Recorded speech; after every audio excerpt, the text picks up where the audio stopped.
Hello guys, my name is Mahali Selepe. I'm a YouTuber from Lesotho based in Perth, Western Australia.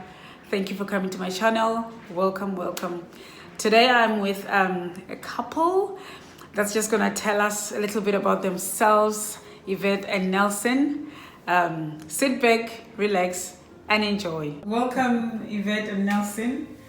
Thank you so much for doing this. God bless you guys. Really appreciate it. And I'm really excited to hear a bit more about you guys. Let me let you introduce yourselves. Can you introduce yourselves, ladies first? Okay, well, I'm Yvette Umutoniwabo, originally from Rwanda,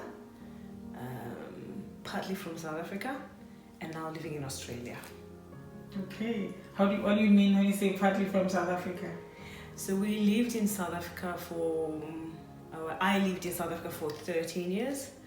And I consider myself a bit South Africa, so it's home in a way. So and when I introduce myself, I can't just say I'm just Rwandan. I just feel like something is missing. Because I still consider, and I've got a lot of friends and people that I consider family as well, that I got to know over the years. So I have to always say South African, partly South African as well. Compare the years you have lived in Rwanda and the years you have lived in South Africa. Yeah, well, I've only lived in Rwanda for less than 4 years, basically. So I'm probably more South African than Rwandan. I'm only Rwandan by blood and by hereditary. Wow. Okay. Nelson? Yeah, more or less the same. But of course, yes, I've lived in Rwanda my entire 26 years, I think, because I went to exile when I was 27. Rwandan of origin, and I moved to different countries, Congo, Zambia, Malawi, where I met Yvette. I got married and proceeded to South Africa, and we lived there together. When she came over to Australia, I stayed behind with 2 kids, teenagers, and 2 years later, I came to... actually, we were not teenagers, 11 and 8. So they're teenagers now, okay. 12 and 7. They were 12 and 7. Almost. So, then we came to Australia. I view myself as an African who belongs to the world. I'm not restrained into one area, though of course I'm Rwandan and African with strong views on African heritage and culture. But I also accommodate all other cultures of the world. You're citizen of the world. Okay. All right, thanks guys. So tell us a bit more. I want to go a bit more into detail into how you met. Okay. How did we meet? How did we meet? So I'll go first. Ladies first. I'm gonna use this power. So we met in Malawi. Alright, so we ended up in Malawi at different time, different journey. Yeah, and in Malawi, we lived there. A year later, that's when a family with a beautiful girls arrived. And they were okay, wait, let's rewind a bit. Okay, so in Malawi, also you got there before Yvette's family. Okay. When she went to Kenya, I went to Zambia and Malawi. Right. The time she spent in Kenya, I was already in Malawi. Okay. All right, and then there's a family that comes, a beautiful girl. So I was in the Rwandan committee, refugee committee that received new arrivals. So I went to the bus stop to see these people and direct them where the camp is and show them where to go, things like that. That evening, I've seen 2 girls, Yvette with her cousin, and with the mothers. There were no dads. And I started being interested slowly. You saw her and thought, what? What came to your mind? Look, I had started praying anyway, and I had my suggestions to God. Okay. Please, God, I would love to have someone looking like this, someone who obeys God, but when she came, I didn't know she was Catholic anyway by that time. But I didn't have any idea. But as I said, I accommodate any culture or religion, whatever. I'm not an extremist. Or on your list. In my way.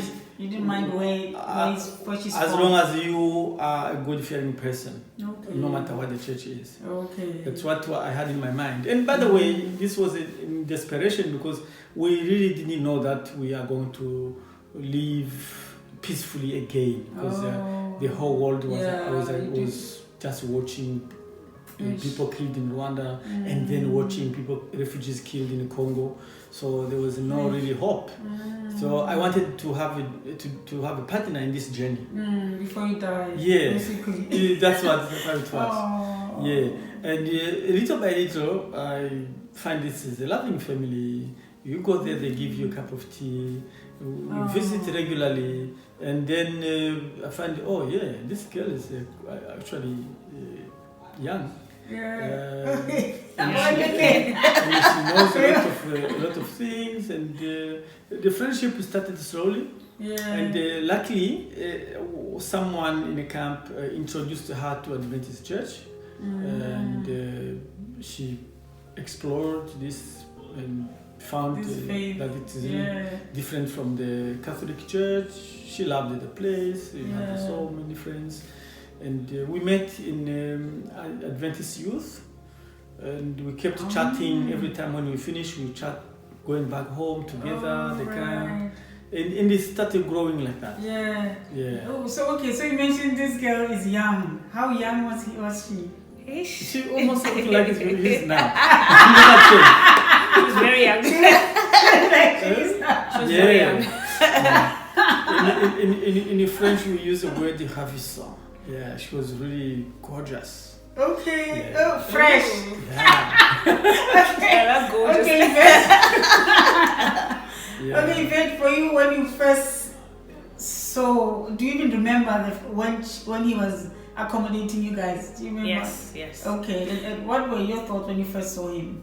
I was like, nice guy. So this is a refugee camp. Yeah. And it wasn't the first refugee camp we had lived in. So, in my mind, I know, you don't find, good script guys in a refugee camp. Because people are stressed, there's issues. And then there's this guy and he's, in his white pants and he's... White pants? Yeah, he's dressing in white pants, white shirts. Even now, you may not see he's script, nicely neat. And I'm like, wow, okay. What is this guy doing here?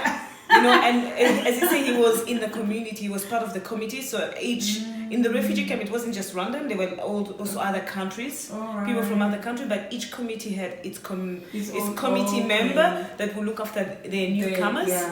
So he was part of that committee that, welcomed us. And because most of the other people in the committee were all older people, usually a committee is made up of older people. So he was the only younger person, and I'm like, what is he doing as part of this committee? As a young person. With serious people. So he was very visible. He was very visible, young, well dressed, responsible. He was ticking all the boxes. I'm like, nice. And that's 21 years ago. So he was, very young and fresh. Very young and fresh. A head full of hair. Yes, head full of hair. I was like, nice. I just said nice because looking is not a bad thing. So then, from when he comes visiting. Did you visit every family there, or you just was visiting even? Look, in my responsibility as a committee member, we visited people, and by the way, we were trying to find also a way to reduce the stress and and help people who are lonely, who are bored. Organizing some kind of sports, reading, going to the libraries. I visited many places, but I've never stayed longer. I stayed in her place. He just kept coming back. I don't know why he was coming back. I really don't know. I can't tell you guys. So for you and Yvette, you were just thinking, nice guy, but were you thinking anything else? Or not at that stage. You were just thinking, okay, he's just striking, just stands out. Yeah. I just noticed him, but that was it at the beginning. Okay. So when did you start to see him differently? I think probably because a year later. Probably a year later, because he was always, always coming. So always, it was a good year of you guys always in friendship. Yeah, but I think that year it wasn't just him. I was talking to a lot of other people. Okay. But I think probably when I became Adventist, the other guys were kind of scraped off my list because we didn't have a lot in common anymore. Okay. I found this new faith from, I was not going to drink with them because, now I'm an Adventist. Yeah. I don't drink. I don't do the late parties. You're still very new in this fresh, newfound faith. So, all the other guys that we used to talk, and some of them I knew even before, weren't good for me anymore. They weren't so they were no longer an they were no longer an option. And then because we were now in the same church, in the same youth group, singing the same choir, then we had a lot of time. Choir together. Yeah, we did. Oh, wow. So we kind of like we ended up spending so much time together. Yeah. And I was like, not bad. And we had a lot of conversation. And it wasn't shallow. I find it different to the other conversation I was having with the other guys, which was very shallow. And I'm not a shallow. I've never been a shallow person. I've always been a mature young person. I don't know how. Yeah. So I was like, good conversation here. That's I can actually talk to you. It makes sense. Yeah. Yeah. So Nelson, that's good. When did you first start seeing her as just not that young girl, that gorgeous, fresh young girl, but as something else, something more potential? A year later, because we were growing anyway, people keep growing. It was like some other refugees are leaving the camp, finding other avenues wherever they can go and do things, or traveling to South Africa or whatever. And I could see now, for me, it's not going to be easy to travel alone wherever I want to go, and because that was not the destination. The camp life was really not good. It doesn't look like you're gonna stay forever. And African countries, though we say we are really having the same culture and we blame Western colonizers and everything, but the African governments are the worst in terms of taking care of their own African refugees. They are the worst in the world. They put you in a camp, they put people who have degrees, PhDs in the camp, and they don't even allow you to come out unless you have a permission. They won't allow you to work because you are a refugee. It's like a crime. Oh my goodness. So that kind of life now was not really good. We started thinking how we can escape in this area and go somewhere else. So I needed a life partner to work with, to travel with. But again, having loved her family, I could see that it's not going to be easy to say, can we go and leave the others behind? So it was really tough. Anyway, we kept being friends until 1998 when we had come from a hiding of because we escaped. We survived forced repatriation that was conducted in the camp. There at the camp. And that was only targeting Rwandans. All other nationals were fine. And I was wondering what this persecution. A group of 80 people are the only people who were deported by UN. UN is sponsoring deportation of refugees, not criminals. Yeah. So we came back and then we say, okay, from now, let's plan life and see how we can escape this place and live. Okay, just to go back a bit, how many Rwandans would you say there were there? Or even how many refugees were there and then how many Rwandans were there in that camp? Probably could be a couple of, I don't know if it could be around 2,000 refugees in total, but Rwandans were around 600. Oh, okay, and they took 80. Yeah. Others ran away through in the villages. Ran away. Yeah. We all ran away at night. Goodness. Okay, so now, after you come back, now when you decide, okay, let's see how we get out of here. Have you guys sort of come to how did the relationship start? Was it sort of like a mutual understanding that, okay, we have something here, let's see how it goes? Oh, did someone say something? Like, how did that start? I think it was, for me, it was, so as you say, there was this repatriation that happened and then we had to flee. So my auntie decided to stay behind. She didn't want, she was tired of running around. Yeah. So she was like, I'm staying behind. She stayed at the camp. So she stayed at the camp with my cousins and then my mom and us, because of political reasons, it wasn't safe for us to stay. So my mom and my siblings, so the 4 of us, I've got 3 brothers, and then Nelson decided to come with us. Okay. So his cousin stayed behind. He didn't come. He stayed as well in the refugee camp. And at that moment, I was like, oh, this guy is actually serious. He's coming with us. You know, and for me at that moment, before then we were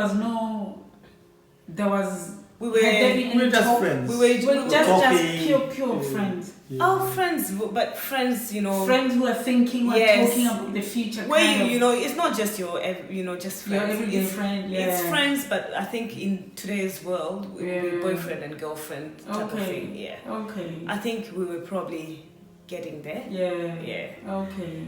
But after that, I was like, he comes with you. He's like that commitment. Yeah. I was like, okay, this is different. Yeah. He moved with us, and we stayed together wherever we went. Part of the family, you know, like, you know, trying to find a way of living together. And for me, at that stage, that's when I was like, this guy is committed, and you know, I was a bit open to the next stage. Wow. So what happens then when you come back? From the when you come back, I'm not sure if that's really the time when we had talk, but I found a teaching job in one of the private secondary schools. There in Malawi. So I was left, but I used to come back perhaps on weekends. Yes, and then she visited me as well. I think one weekend. I think when I visited you, we were already. Yeah, we had already proposed. Engaged. Oh, at this stage. Oh, you were skipping the seats. So when we came back, now you know, obviously we had lived together. Not together, but we had gone as a family. Yeah. So when we came back, our relationship had taken a different level. And you know, we now started praying about, you know, the way forward. And one day he proposed. And I said yes. What did you say? Will you be my wife? What did you say? I actually can't remember what he said. I think I said it before. It was a strange proposal. We went somewhere in a mountain. Yes, we went for a picnic. Oh, that sounds so very romantic. And that's where he used to be a romantic. Oh wow, now I don't know. Yes, I know.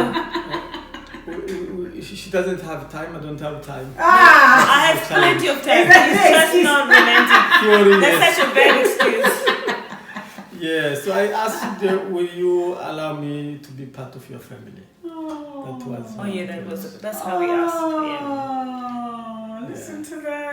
That's actually that's exactly how he said it. Oh wow! You say it in English or in French?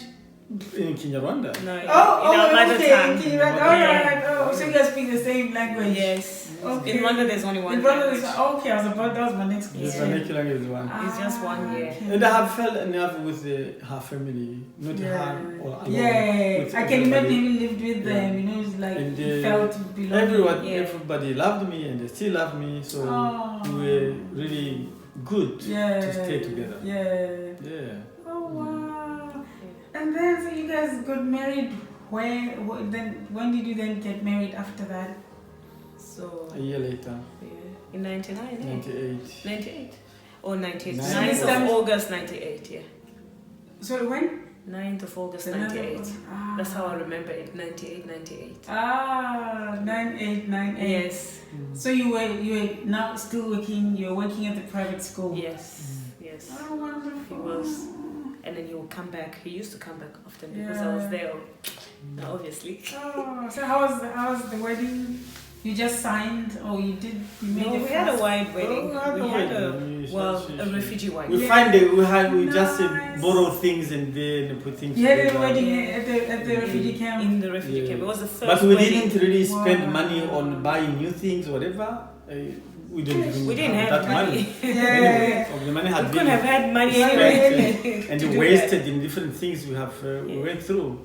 Yeah, but we had I don't know how many people, toward 200 guests.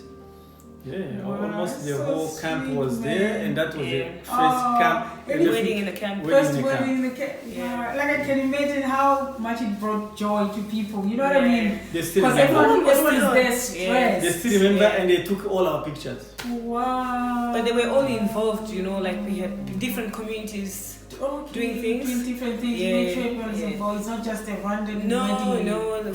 For instance, the rice that was cooked at the wedding was cooked by the Somalian community. Because I had too many friends, and Nelson being in the community who was also known. And so it was like they were like, celebrity wedding. They were like, yeah. we'll cook the rice, and they know how to cook rice really well. They've got a way they cook rice with meat inside. So like they cooked the rice, and you know other people did things. One of my other friend, I call her sister, so she's my sister. My sister Yvonne in South Africa. She's in South Africa currently. Did the decoration. She had her own cloth that she had taken from home. So people were kind of like doing different things, helping. Everything was put together. Wow, and that was what? How many years ago now? 21 and a few months. And you are here. And we are here. And you are here. Yes. Still sailing together. Oh my goodness. No, I'm really looking forward to doing the other video because I want to hear how you, like the whole story of getting from there to South Africa to Australia. How on earth are you in Perth? Yes. You know what I mean? We are now in your home. You guys have just built a home. You have a beautiful home. After all that, you know, from those beginnings in the refugee camp, you know, whoever says there is no God, hey, It's a man, miracle. It's a miracle. man, And everything is possible with God. what?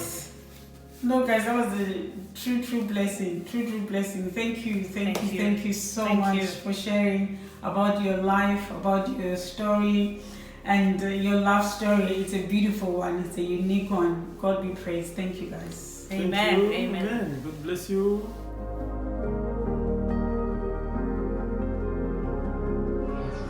Hella, you've watched everything. Thank you so much for watching everything. Now don't forget to subscribe and go back to my other videos and scroll and watch everything. There's very good things in here, very good interesting things. You are number one. Now thank you and take care of yourself.